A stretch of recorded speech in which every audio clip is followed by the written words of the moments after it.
in a cozy little village nestled by a winding river, where bamboo houses stood tall and rice fields swayed in the gentle breeze, lived a young boy named Mark. The village was a beautiful sight, especially at dusk, when the setting sun painted the river with strokes of orange and gold. But as night fell, the village would slip into darkness, with only the moon and stars offering their faint light. Mark, a quiet boy with kind eyes and a heart full of dreams, wished he could fill his village with a warm, gentle glow every single night. He didn't have much, just a small room in his family's wooden house. But this room was his workshop, a magical place filled with scraps of colored paper, thin bamboo strips, and pots of sticky rice glue. Day after day, Mark would sit cross-legged on the floor, his small hands carefully folding, cutting, and pasting. He was learning to make paper lanterns. His first few attempts were clumsy. They were lopsided, the paper tore easily, and the candles inside often flickered out.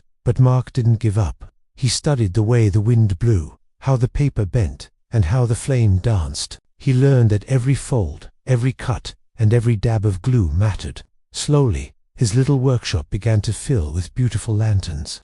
Some were shaped like stars, others like little fish, and some were simple, round orbs of red, yellow, and blue paper. Each evening, he would take one finished lantern outside. He'd light the small candle inside, and a soft, warm light would bloom in the darkness, casting dancing shadows on the ground. Holding his creation, Mark would look up at the vast, starry sky and imagine the entire river shimmering with hundreds of these little lights. It was a beautiful dream, one that kept him working with a smile on his face. But not everyone understood Mark's passion. Some of the other children in the village would watch him work and laugh. Look at Mark, playing with paper and candles. They'd giggle. Why waste your time on such silly things? Mark would hear their words, and sometimes they stung a little, but he never replied. He just lowered his head and focused on his work, his fingers moving with quiet determination. He believed in his dream, and that was all that mattered.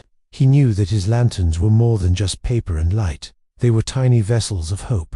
One evening, as the annual river festival approached, the sky turned a dark, angry gray. The wind howled through the village, and thick, heavy raindrops began to fall.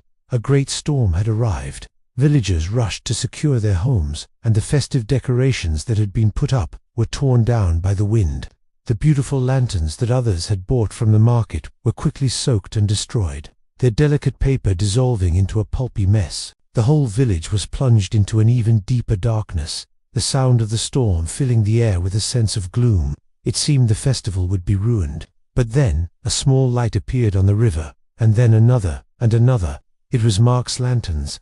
He had waterproofed his paper with a special oil and reinforced the bamboo frames to be strong. While other lanterns fell apart, his floated gracefully on the choppy water, their flames protected from the wind and rain. They bobbed and swayed, their warm, steady glow cutting through the storm like little beacons of defiance. They didn't flicker or die out. They had just shone, gentle and persistent, against the dark, rainy night. As the villagers peeked out from their windows, they saw the magical sight. The river, which should have been dark and frightening, was dotted with dozens of glowing lights. A sense of wonder and awe spread through the crowd. They came out of their homes, their faces lit by the warm glow. The children who had once teased Mark now watched in silence, their eyes wide with admiration. They clapped their hands and cheered for the little lights that had bravely faced the storm.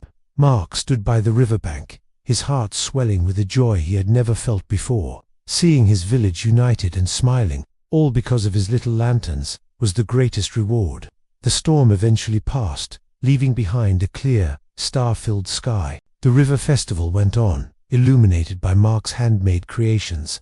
The whole village celebrated not just the festival, but the boy who had lit up their world when it was at its darkest. As the night drew to a close, Mark took one final, special lantern, shaped like a beautiful white lotus. He made a quiet wish for his village to always be filled with light and hope, and then gently released it. It floated up, up, up, rising into the night sky like a new star. Mark learned and taught his whole village that even the smallest light shines bright when it is made with love and patience. Thank you for watching this story. If you enjoyed it, please remember to like and subscribe for more tales of hope and wonder.